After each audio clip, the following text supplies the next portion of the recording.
Rain tapped softly against the window, but inside the orphanage. Everything felt louder than ever: footsteps, whispers, the creak of old wooden floors. I stood near the staircase, fingers clenched, staring at the woman who once promised she'd never leave me behind. "Adrian," she said gently, her voice almost trembling. "You understand, right?" No, I didn't. But I nodded anyway, because the truth was I always understood too late. Beside her stood a boy I had never seen before. Clean clothes, confident posture, calm eyes that didn't carry the weight of survival. He didn't belong here. Not like Goose. "This is Lucas," she continued. "He'll be coming with me. Coming with her." The words hit harder than anything else. For years, she had been my only constant. Not my real sister, but something close. We grew up together. Shared food, dreams, silence. She used to hold my hand when the nights were too cold, whispering, "No matter what, I won't leave you." Ow. She had already let go. "Why him?" I asked quietly, my voice barely holding together. She hesitated. Just for a second. "He needs me more." That was it. No explanation. No apology that mattered. Just a sentence that erased years of everything we had. Lucas didn't even look at me. He just stood there like he had already won something he never fought for. I forced a smile. "Then go." She blinked, surprised. "I'm fine," I added. "You don't have to worry about me." The biggest one I had ever told. Her eyes softened, guilt flickering but not enough to change her decision. "Never ease. Take care of yourself, Adrian." And just like that, she walked away. Not slowly, not regretfully, just forward. The door closed behind her with a quiet click, but inside me shone louder. That night, I didn't cry. I sat on the rooftop, staring at the city lights far away. The world looked so big from there, and I had never felt smaller. "I'll remember this," I whispered into the cold wind. Her fussy. Not her smile, but the feeling of being replaced. Years passed, and I never saw her again until the day everything ended. It was raining again. Funny how life repeats itself. I stood at the crosswalk, watching the traffic blur into streaks of light. My reflection in the glass showed someone I barely recognized, older, sharper, colder. I had nothing. No family. No one waiting for me. And yet, I had survived. That should have been enough. But fate had other plans. A scream tore through the noise. A car out of control slid across the wet road. And in its path, a girl. Frozen. Terrified. Without thinking, I ran. Maybe it was instinct. Maybe it was habit. Maybe I was just tired of being the one who survived. I pushed her out of the way. For a brief second, everything slowed. The rain, the lights, the sound, and then impact, darkness. When I opened my eyes again, I was back in that same orphanage hallway. The same creaking floor, the same rain tapping against the window, and her voice. "Adrian, you understand, right?" My breath caught. No, this wasn't possible.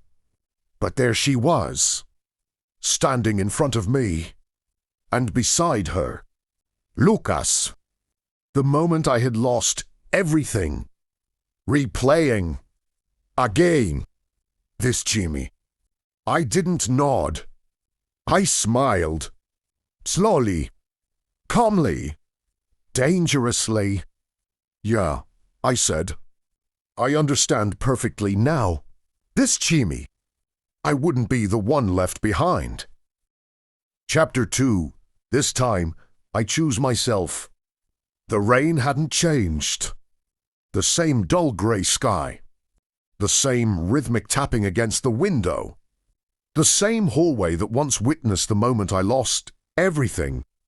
But I had changed. Standing there again, facing her. I wasn't the same boy who silently accepted being abandoned. Adrian, you understand, right? Her voice trembled just like before.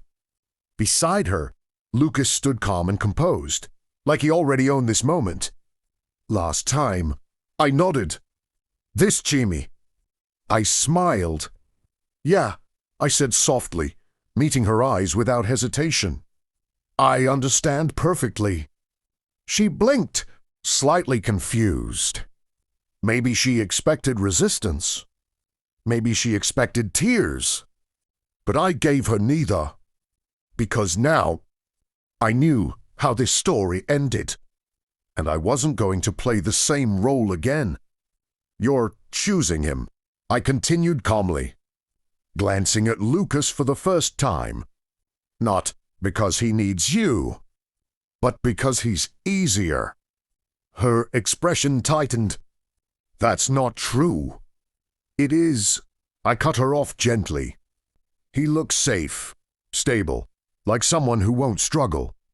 Lucas frowned slightly, clearly not used to being spoken about like that. But I let out a quiet breath. I remind you of how hard life really is.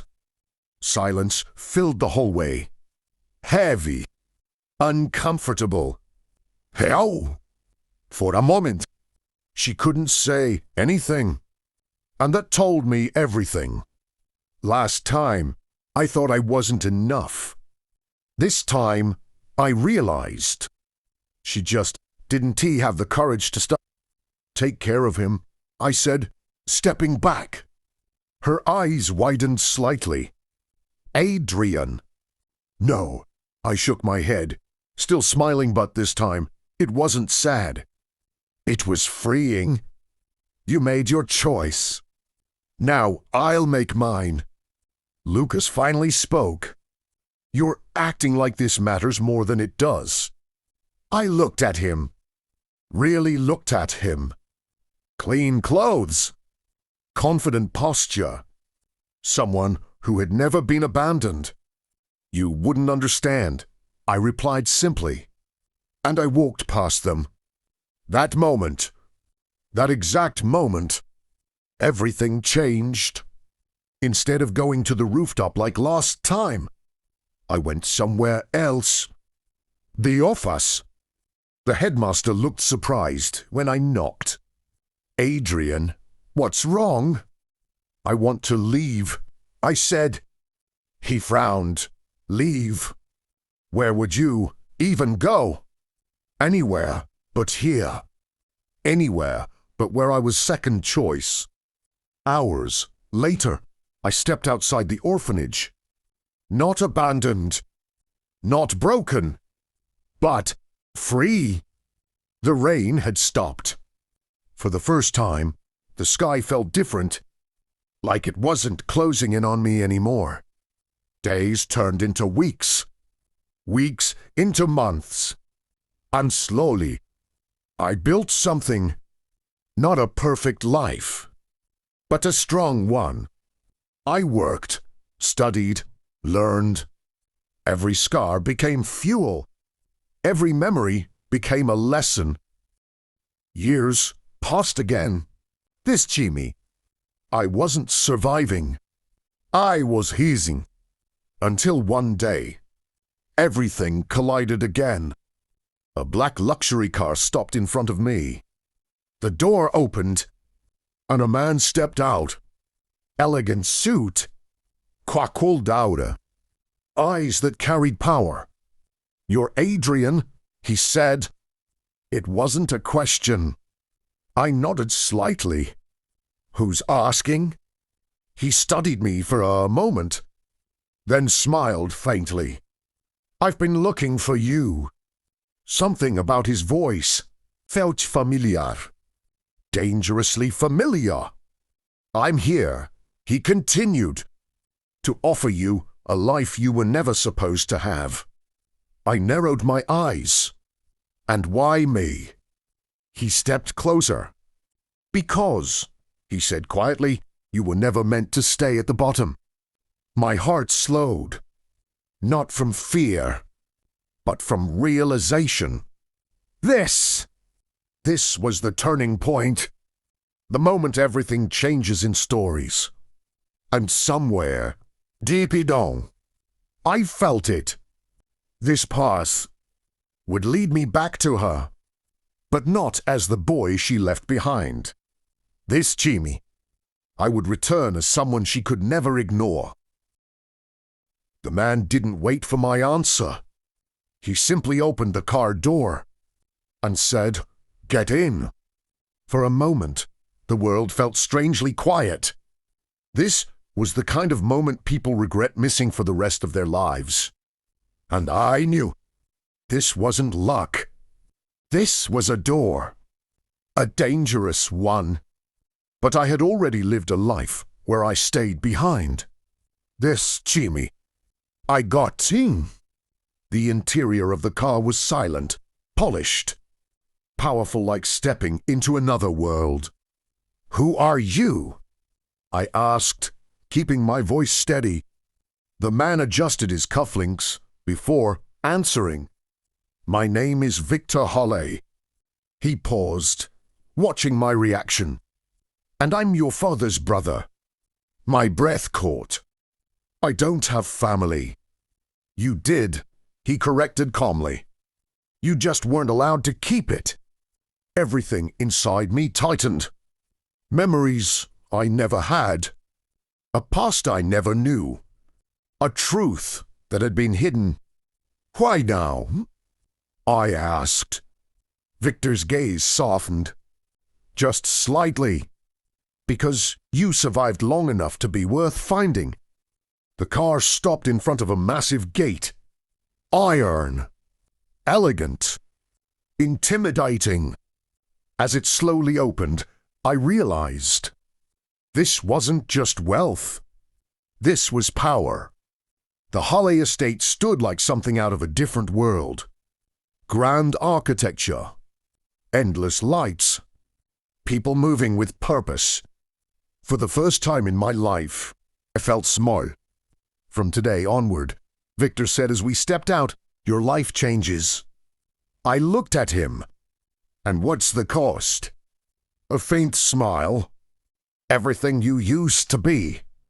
Training started the next morning. No warm welcome. No gentle transition.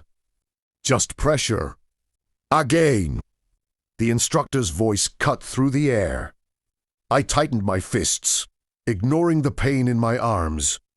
Every mistake was corrected. Every weakness exposed. Every hesitation destroyed. Days blurred into nights. Lessons in business. Combat. Etiquette. Strategy. Control. You think too emotionally, Victor told me one evening.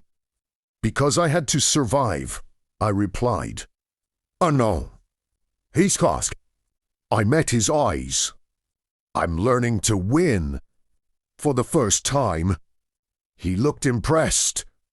Months passed. And slowly, I changed.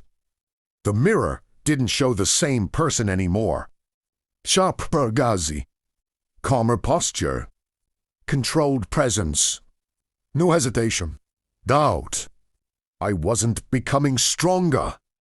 I was becoming untouchable. Until one day, my past came looking for me. I stood at the top floor of Holley Corporation, looking down at the city. Glass walls. Endless skyline. Power beneath my feet. Your first assignment, Victor said, placing a file on the table. I picked it up. Unfroze. Foster Home Development Project. My fingers tightened. I opened the file slowly, and there it was. The place I once called home. They're struggling financially, Victor said calmly. We can acquire it. Acquire. Such a simple word. For something that held every painful memory I had. Why give this to me? I asked. Victor's voice was quiet. Because power means facing your past, without letting it control you. I closed the file. But my mind didn't close. Memories rushed back. The hallway. The rain. Her voice. That moment. Her. Adrian. I turned, and for the first time in years, I saw her again. Standing there. Frozen. Ice Ouija. Like she had just seen a ghost. But I wasn't a ghost. Not anymore. Her lips trembled. You're here. I looked at her. Really looked at her.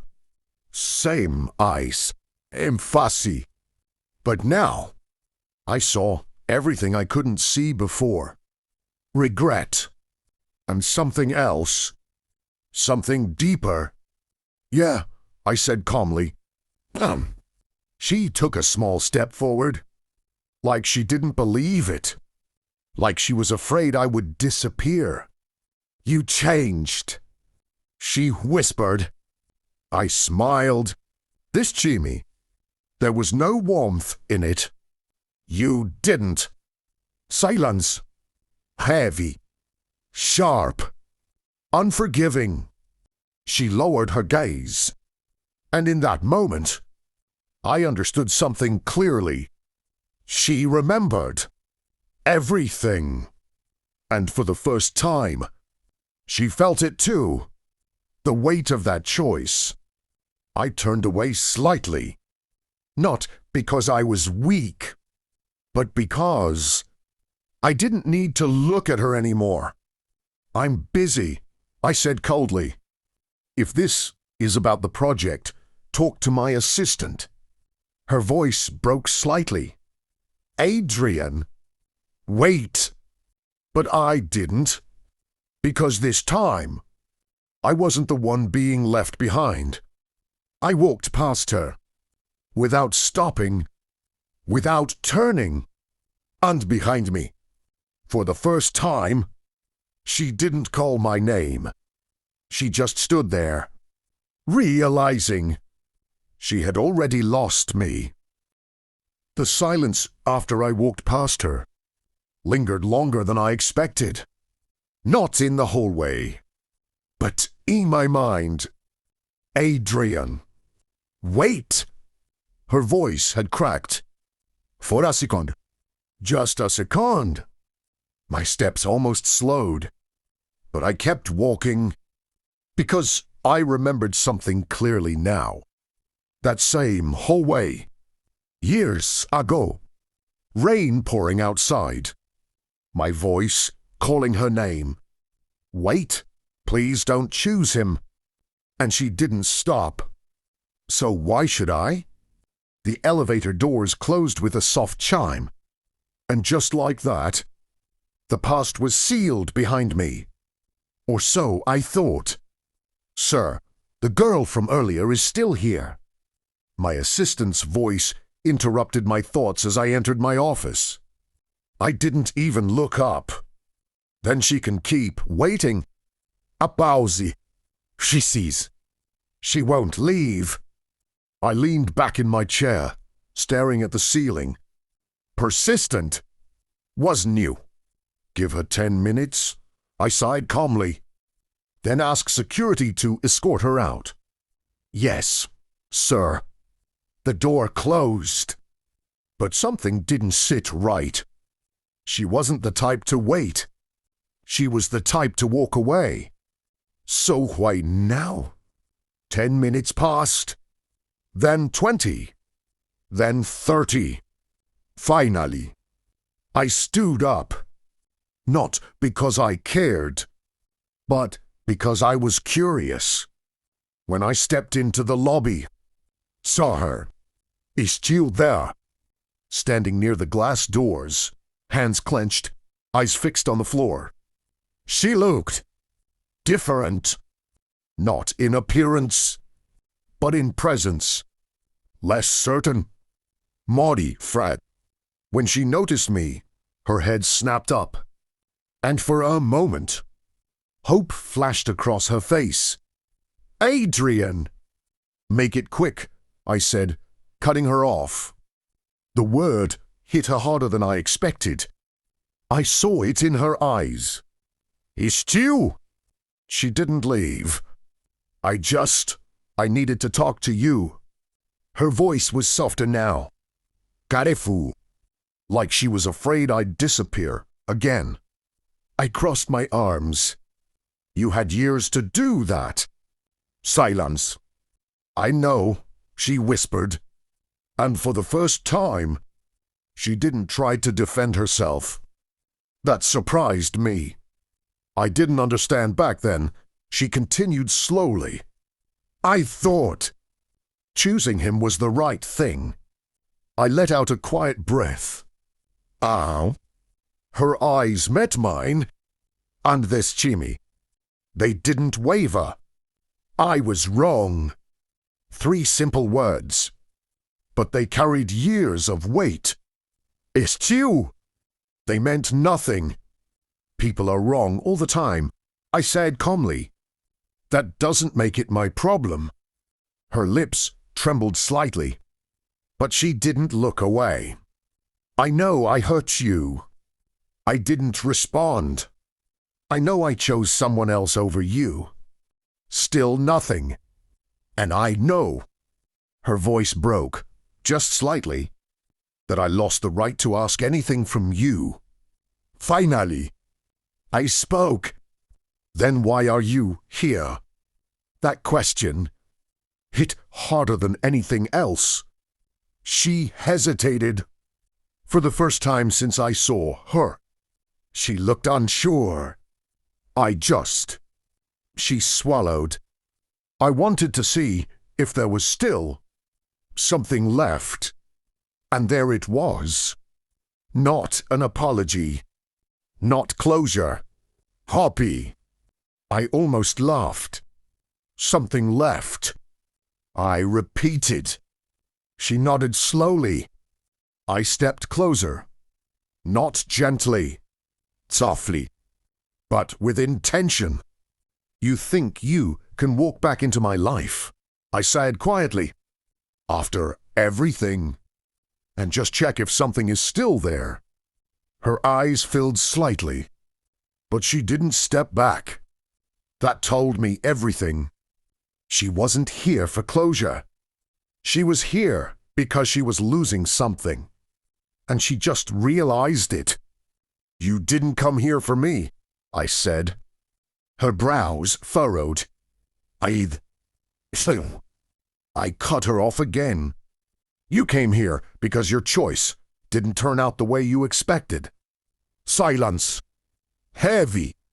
Unavoidable. You thought he was better, I continued, voice calm but sharp.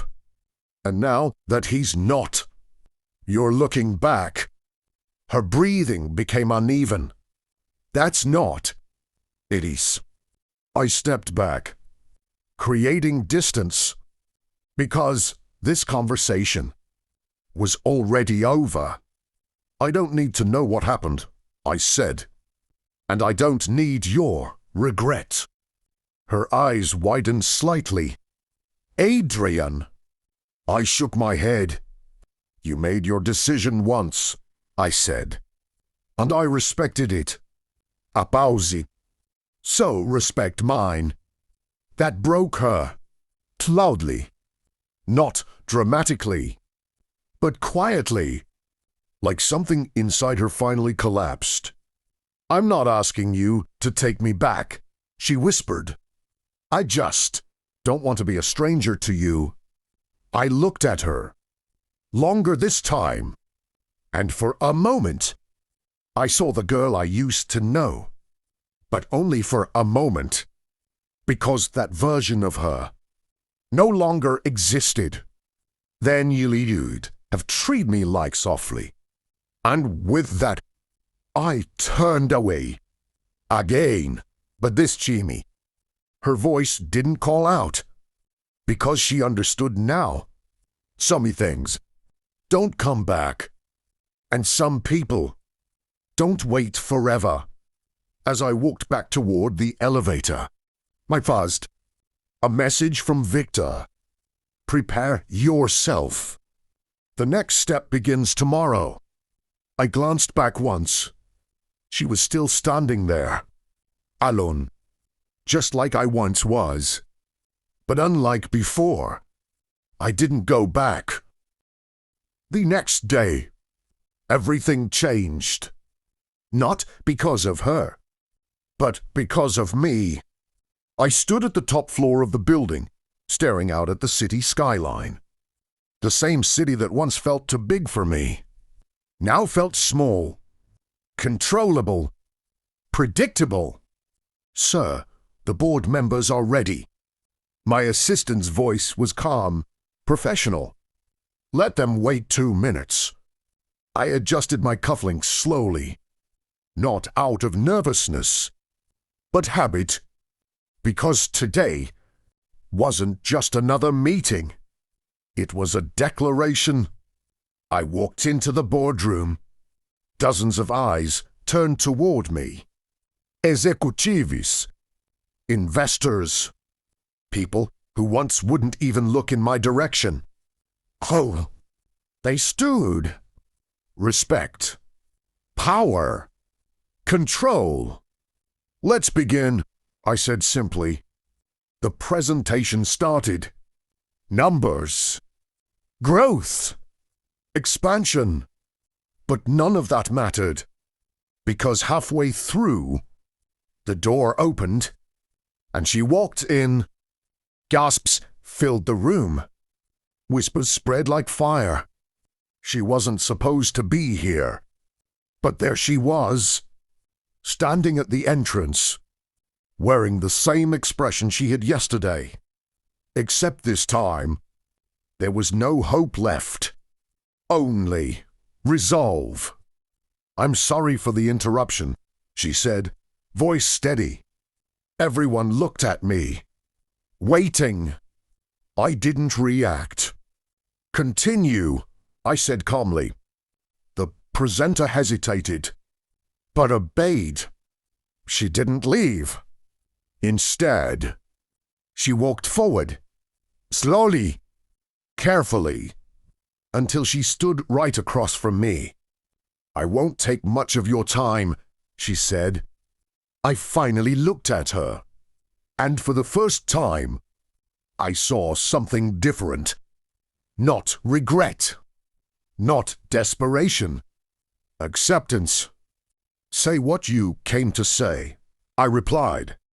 A deep breath. I'm leaving. The room went silent. No one understood. Bide. I'm moving away from the city, she continued. A different country. A different life. It's you. I said nothing. I realized something yesterday, she said softly. Her eyes met mine. This Jimmy. They didn't ask for anything. They say if you love someone, you fight for them. A pausi. But they don't tell you. Her voice lowered slightly. When to stop. That hit deeper than I expected. I kept holding on to something that doesn't exist anymore, she said. Silence filled the room again. Heavy. Real. And that's my fault. For a moment, no one moved. No one spoke. I just came to tell you this in person, she added. A small breath. Not to fix anything. Another pause. but to end it properly.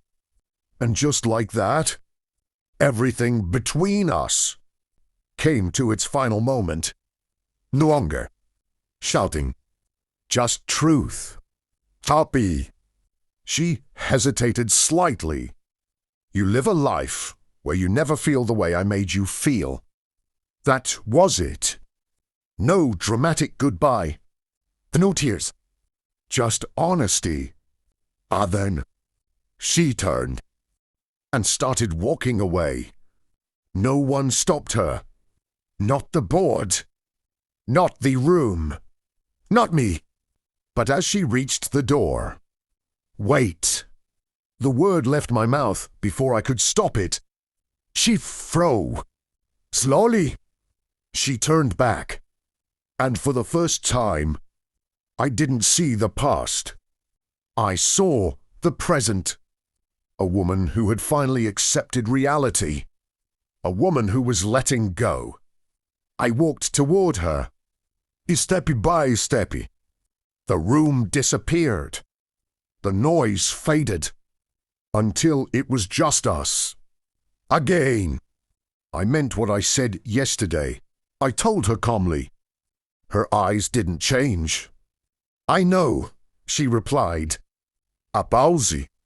And I accept it. There was no pain in her voice. Just peace. That's when I understood. She wasn't here to win me back. She was Eddie. To free herself. And maybe to Freto. Take care of yourself, she said quietly. That. You too. And this Jimmy. When she turned away, I didn't stop her. Because now, there was nothing left to hold on to. The door closed. And just like that, she was gone. Forgive. I stood there for a moment. Silent. Then I turned back. Let's continue, I said. The meeting resumed. But something inside me shifted. Not broken. Not healed. Just finished. Some stories don't end with love. They end with understanding. And sometimes that's enough.